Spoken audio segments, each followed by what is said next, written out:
hulul itu jenisnya ada dua, Pak ya. Yang pertama hulul sayyaroni dan ada hulul jawari. Yang al-halaj ini masuk jenis hulul yang pertama. Ketika bersatu, yang kelihatan hanya satu.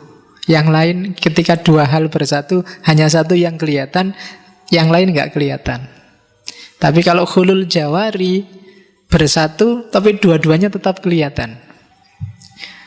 Kalau sayyaroni itu contohnya, kalau kamu nanam punya tumbuhan terus kamu siram air. Air ini kan diserap oleh tumbuhan, airnya nggak kelihatan, yang kelihatan tumbuhannya. Kebalikannya kalau yang jawari, kayak air yang ditaruh di dalam gelas kayak gini. Ini kan gelasnya kelihatan, airnya juga kelihatan.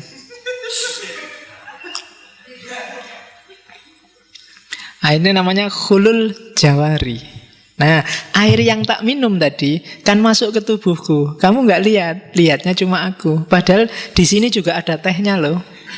Kan gitu. Itu namanya hulul sayyaroni. Nah, al-halaj termasuk jenis yang pertama, karena ketika Allah masuk dalam dirimu, Allahnya nggak kelihatan, al-halajnya yang kelihatan. Dan padahal al-halajnya sudah nggak ada. Yang ada hanya Allah. Itu makanya terus dia bilang ana al-haq. Nanti kita lihat kenapa ada kalimat ana al-haq. Jadi jenisnya hulul itu ada dua. Jadi persatuan yang melenyapkan dan persatuan yang sama-sama ada. Teori-teori cinta hari ini kebanyakan maunya hulul al-jawari. Jadi gabung sih gabung, tapi ya dua-duanya kelihatan lah. Jangan mau didominasi kan gitu. Ketika ada dominasi, berarti yang terjadi hulul sayyaroni. Yang mendominasi yang kelihatan. Yang tidak dominan nggak kelihatan. Kita lihat kenapa bisa begitu. Baru masuk ke asumsinya. Jadi para sufi punya asumsi dalam diri kita ada dua aspek. Yang pertama aspek nasut, dan yang kedua aspek lahud. Nasut itu kemanusiaan, lahud itu ketuhanan. Jadi jangan salah, Allah sejak awal sudah bilang wa nafakha fihi min ruhi. Ya kan? Wa khalaqa adama ala suratihi. Atas gambaran citranya Allah, Allah meniupkan ruhnya dalam dirimu. Nah, maka kita ini manusia tapi punya dimensi ketuhanan.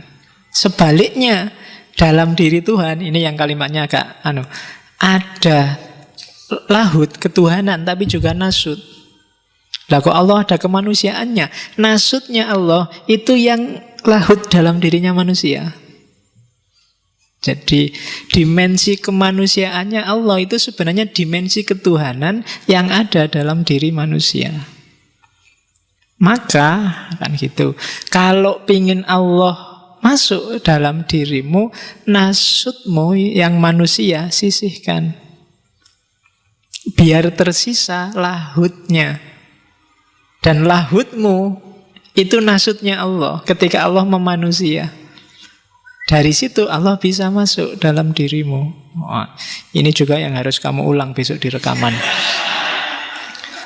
Jadi nggak bisa sekali dengar langsung paham. Jadi ada Tuhan, ada manusia. Ya kan? Kalau kamu pingin Tuhan masuk, sisihkan manusianya. Karena nggak mungkin Tuhan nyampur. Tuhan bersatu dengan dirimu. Seandainya toh nyampur kayak itihad, yang hilang bukan Allah tapi kamu. Kayak setetes air yang nyampur ke laut. Ya nggak usah dicari lagi setetes airnya di mana, yang kelihatan hanya laut.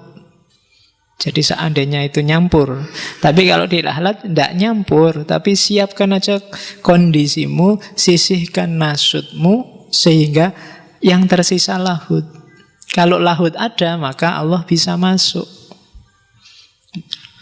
Ya kayak Lagi-lagi contohnya pacaran, sing gampang memang pacaran. Misalnya kamu naksir cewek apa cowok, terus yang kamu taksir itu bilang, aku ndak suka cowok yang ngerokok. Nah kan? Maka demi agar cewek itu bisa masuk dalam hidupmu, syaratnya apa? Buanglah rokokmu.